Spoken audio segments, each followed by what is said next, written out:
Every story we tell is a journey, a thrilling adventure that will keep you hooked from start to finish.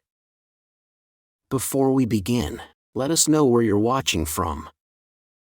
We love seeing our community come together from all around the world. And don't forget, hit that subscribe button and turn on notifications so you never miss a story.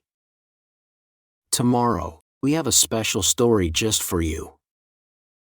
Trust us, you won't want to miss it. See you on the next adventure. A veteran's final stand at Buckingham Palace. What the guard did left everyone in tears.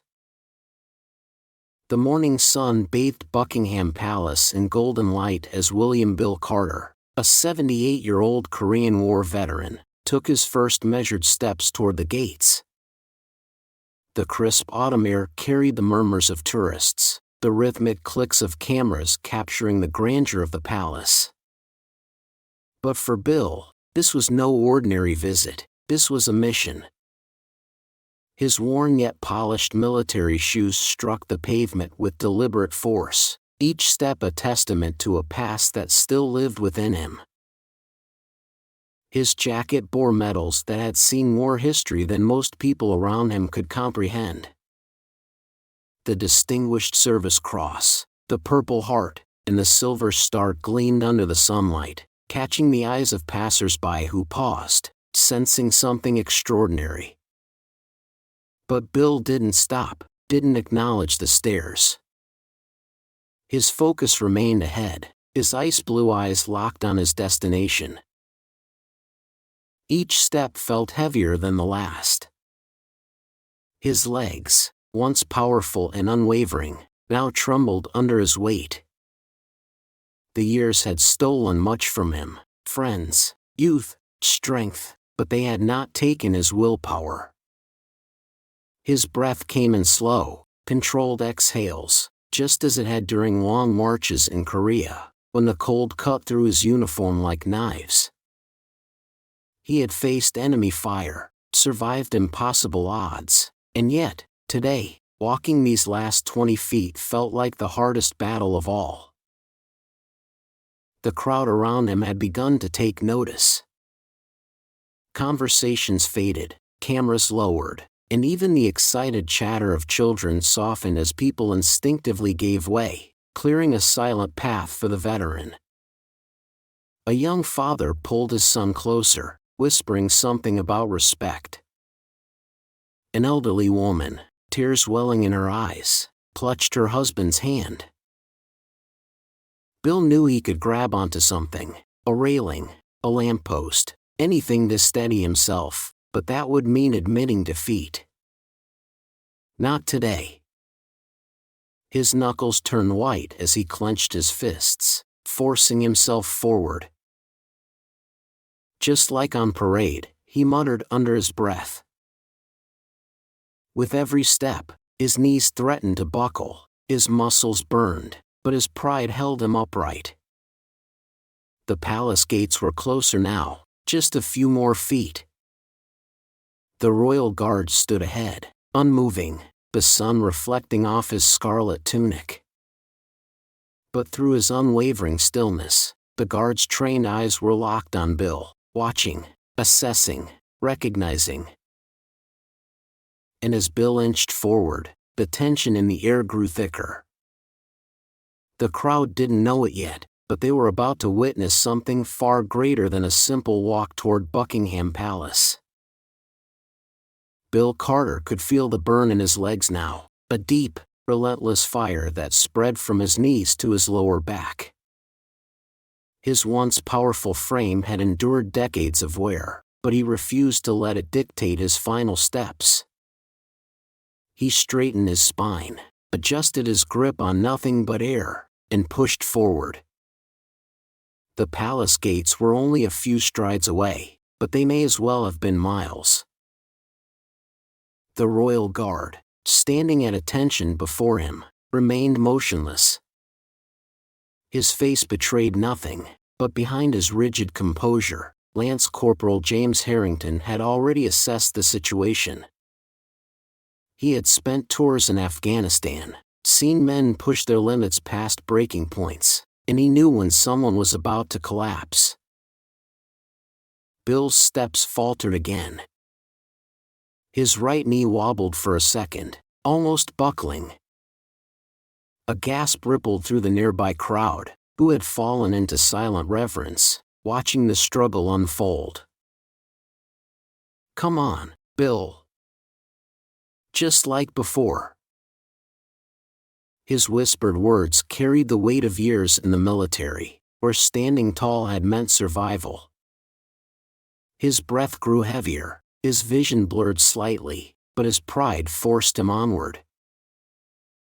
From the corner of his eye, he noticed the people watching him. Some looked worried, others awestruck. A child tugged at his father's sleeve, pointing at Bill's medals with innocent admiration. A veteran in the crowd, perhaps from a different war, a different battlefield, stood straighter, as if paying silent respects to a fellow soldier. But Bill didn't want their pity. Then, his body betrayed him. His left foot dragged slightly, and in that split second, he lost control. His leg gave out.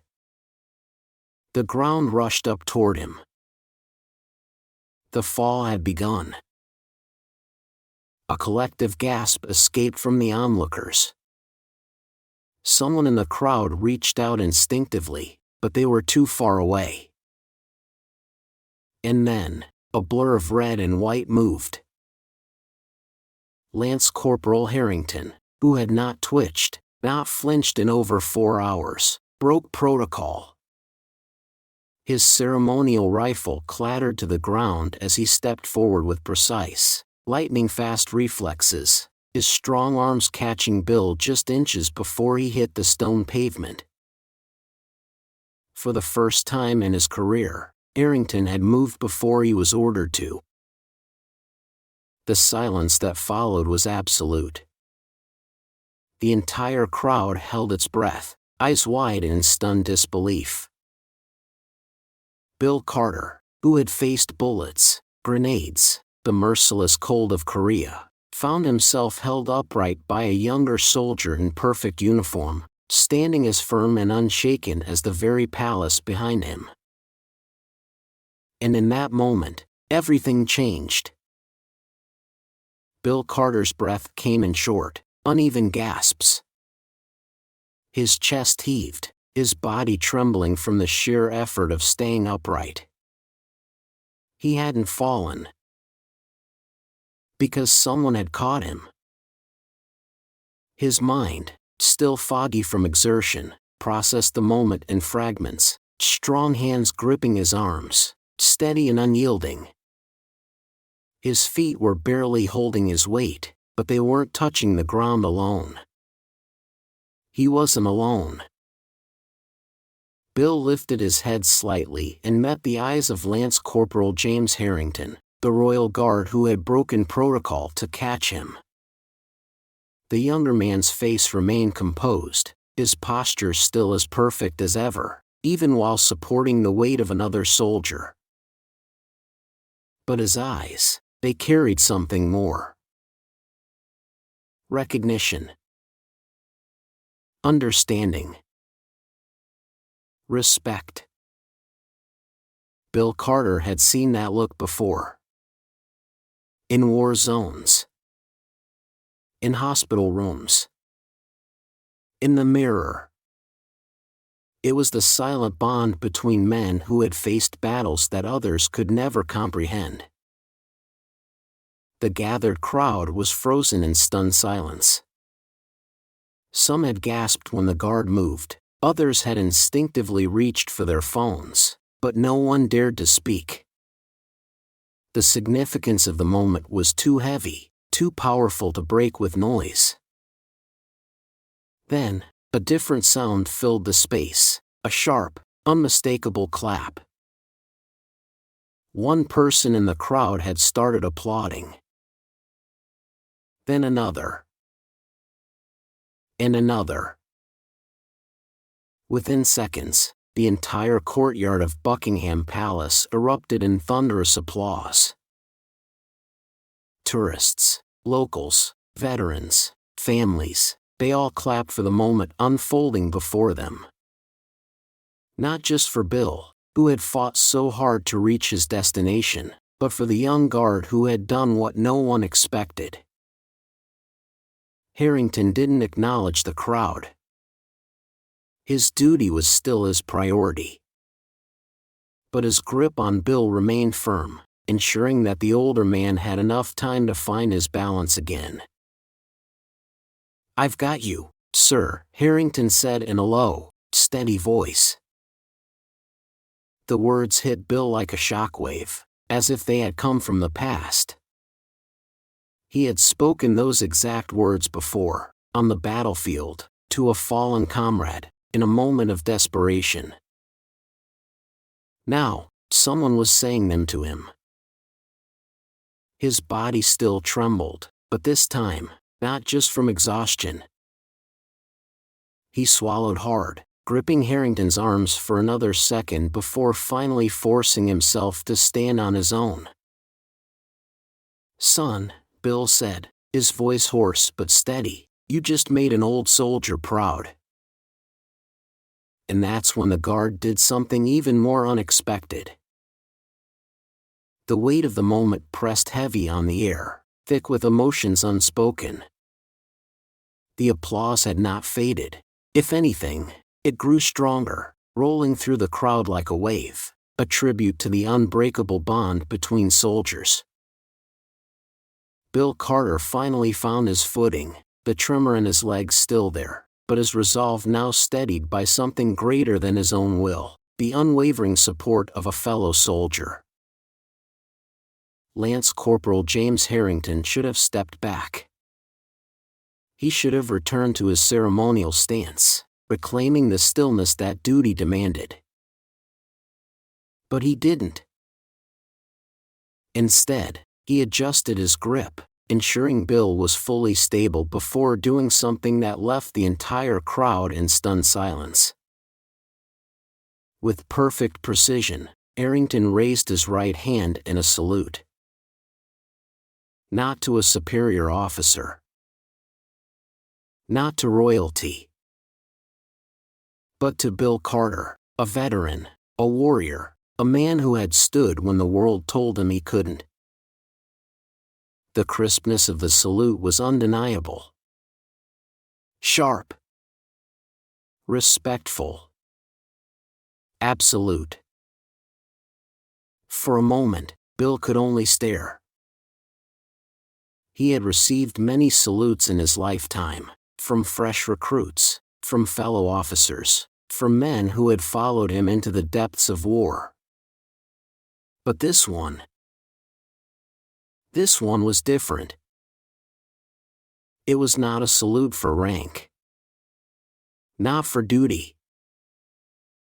It was a salute for perseverance, for sacrifice, for the unyielding spirit of a soldier who refused to be forgotten. Bill's throat tightened, his breath catching as he struggled to suppress the flood of emotions threatening to break free. His right hand trembled slightly as he raised it slowly to return the salute, his fingers grazing his temple with the same deliberate discipline that had been ingrained in him decades ago.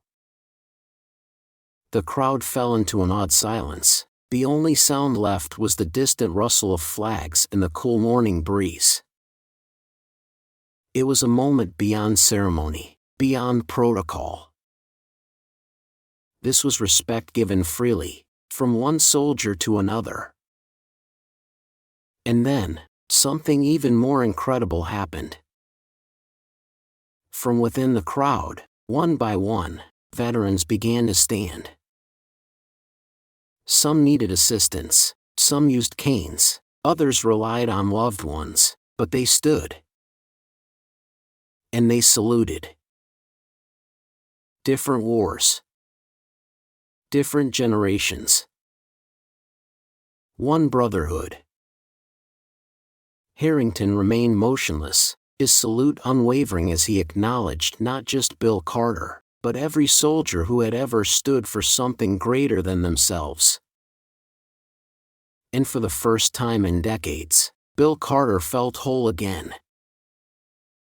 For a long moment, the world seemed to stand still. The air hung heavy with something deeper than words, a silence not of emptiness, but of profound respect. Bill Carter held his salute, his body trembling, not with weakness, but with the sheer weight of the moment. Across from him, Lance Corporal James Harrington stood firm, his own salute still unwavering, his eyes locked forward in silent tribute. And then, one by one, the veterans in the crowd followed. Some leaned on canes, others stood with difficulty, supported by loved ones. A few wiped away silent tears before bringing their hands to their temples in a salute not to royalty, not to a country, but to one of their own. Bill swallowed hard. He had spent years believing he had been forgotten. That the battles he had fought, the sacrifices he had made, the nights spent in the unbearable silence of memory, none of it mattered anymore. But in this moment, standing in front of Buckingham Palace, surrounded by complete strangers who understood without a single word spoken, he knew he had been wrong. He wasn't forgotten. His service, his sacrifice, they still meant something. His hand lowered slowly, returning to his side, but the strength in his posture remained. Harrington followed, his white-gloved fingers dropping with crisp precision. His eyes never met Bill's directly, but in that silence, something unspoken passed between them, something neither of them needed to say out loud. Bill straightened his jacket, his heart pounding in his chest. For the first time in years, he didn't feel old. He didn't feel broken. He felt seen.